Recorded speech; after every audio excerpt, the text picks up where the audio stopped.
All right.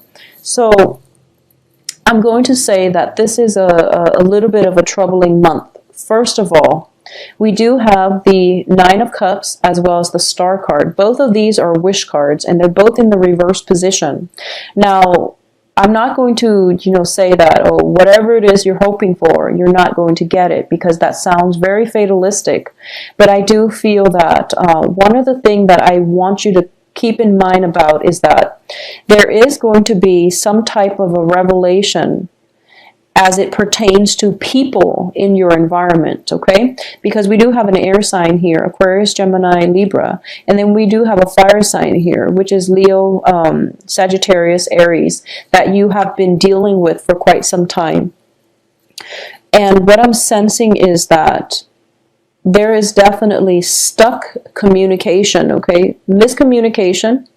Or it can be, juggling two people, having feelings for two people, two separate people, and not really knowing where to go. So this is a situation where the wishes that are not coming to fruition, mainly because you're being indecisive.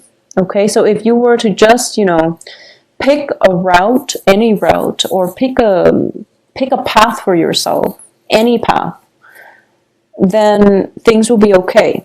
But I understand that you're an earth sign and you want to, I guess, cover your bases, and you also want to really sit with a problem and find a solution. So you might not act fast enough. But I do feel that because this has been something that was dragging on for quite some time, and a lot of you are kind of fearful of making the wrong choice, because this seems to me like you are very emotionally invested in it. And it seems like it's going to be one of those major life-changing decisions for you. And it can play out in different ways for a lot of different people. But the star is basically the shining light. This is a spiritual guidance. It's also a shining light where the stars are coming out in a time of darkness so that you can find your way and move forward, okay? So I feel that for a lot of you, this is a major life-changing event, life-changing decision. And you're not making a move mainly because you know that it's going to affect you on a very fundamental level.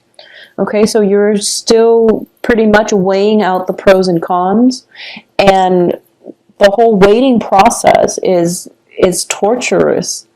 But you don't know what else to do.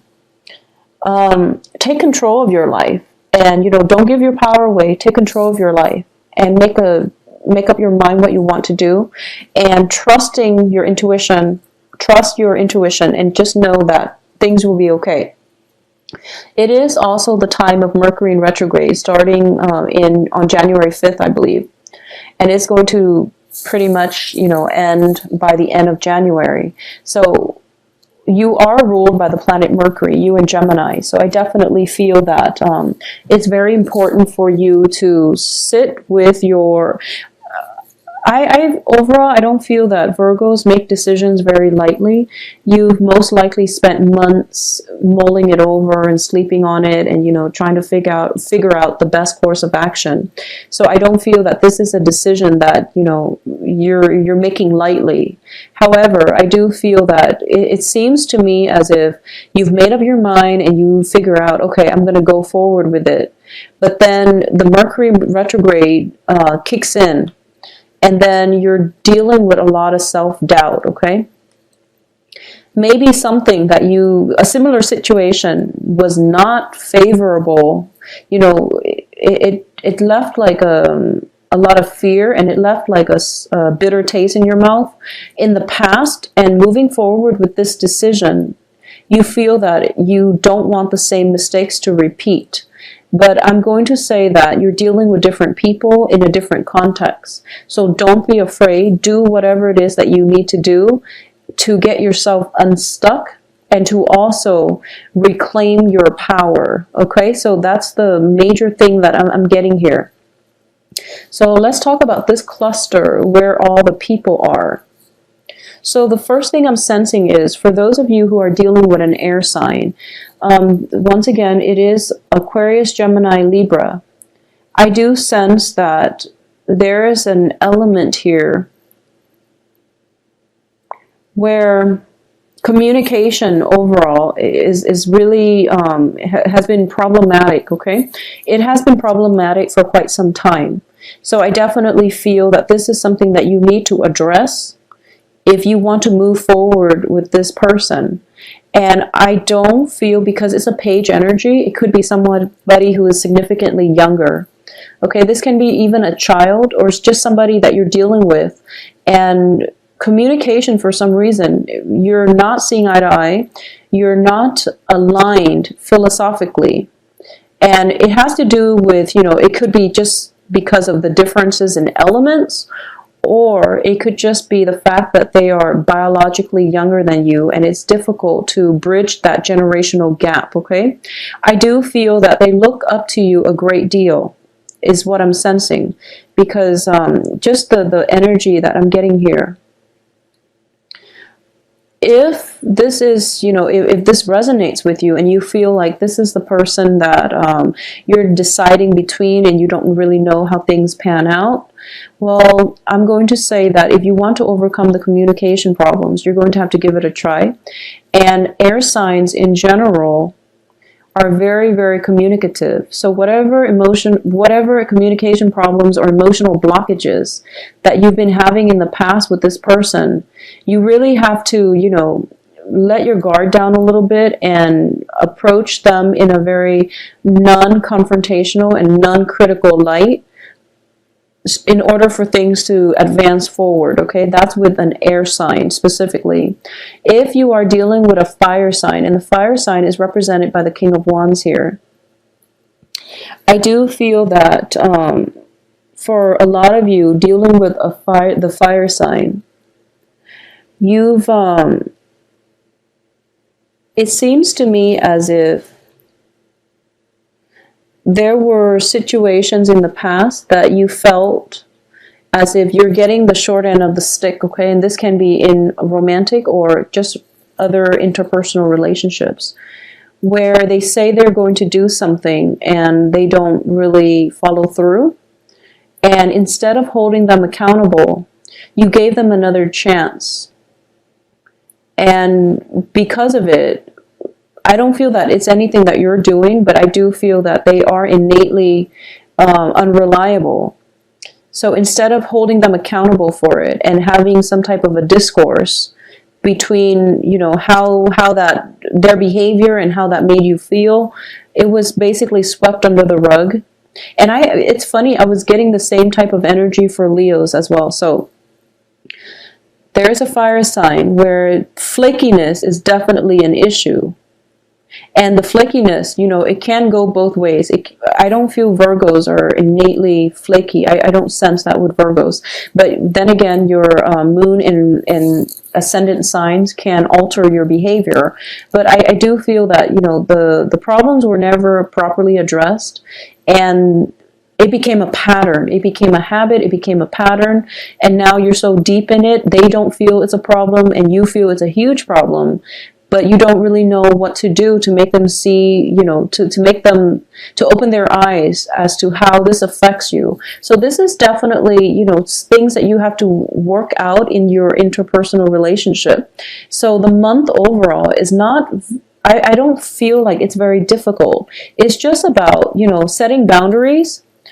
And it's about communicating with the other person effectively, which are things that you're not going to have problems with, because you're an earth sign and because you're ruled by the planet Mercury. So that's not the problem. The issue here is not letting other people cross your boundaries. So, boundary setting is a two-step process. The first is that you have to draw your line in the sand. And the second step is like drawing your lines is not enough, because these are imaginary things. So people can easily step over whatever, step over your lines. So defending your boundaries is the harder step in that process. And a lot of people don't understand this. They tell somebody verbally, I will not stand for this.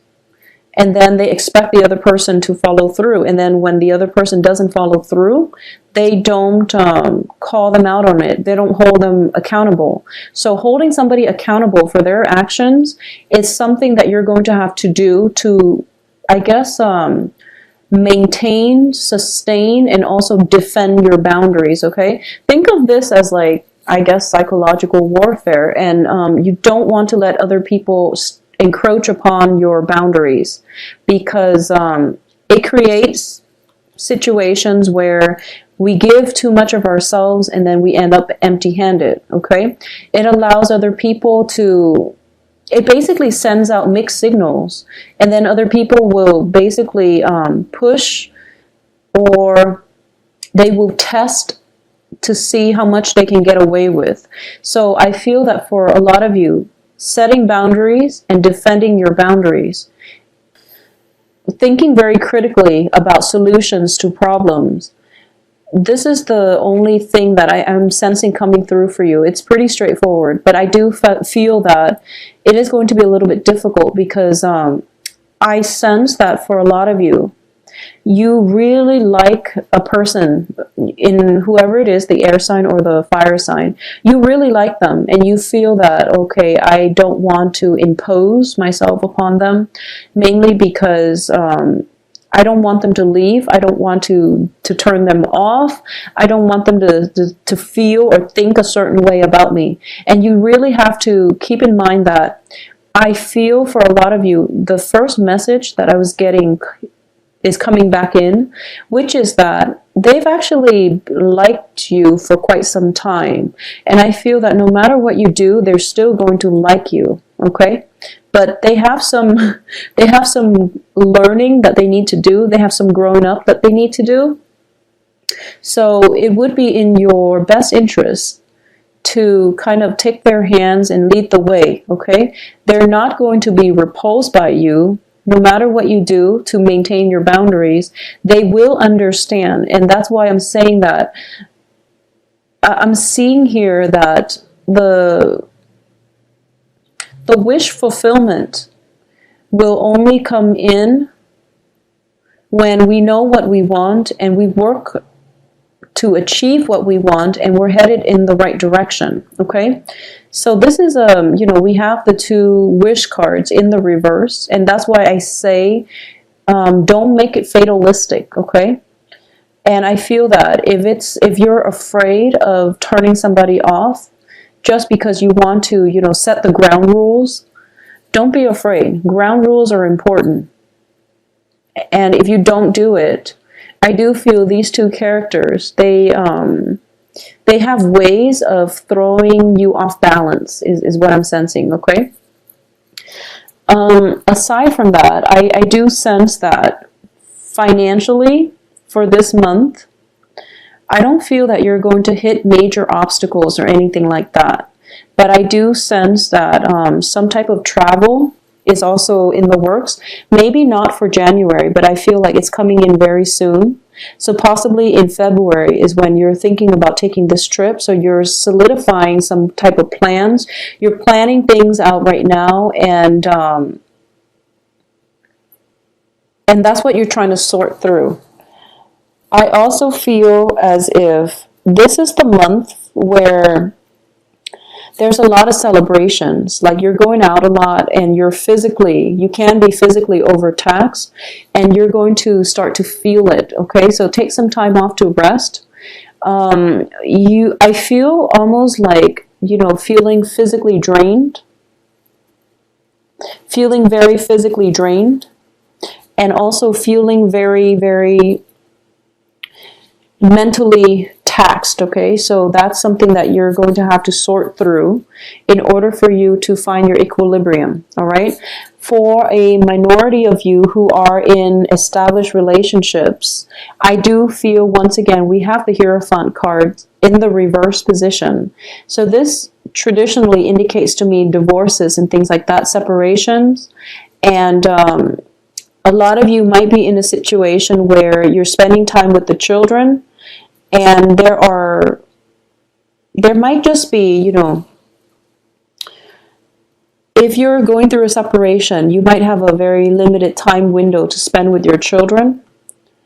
And so let's say that you're separated from your ex-partner and you have kids together, and your parenting techniques are very, very different. You want to do things a certain way. You want to be, you know, very on top of the kids, or you want to be very lax.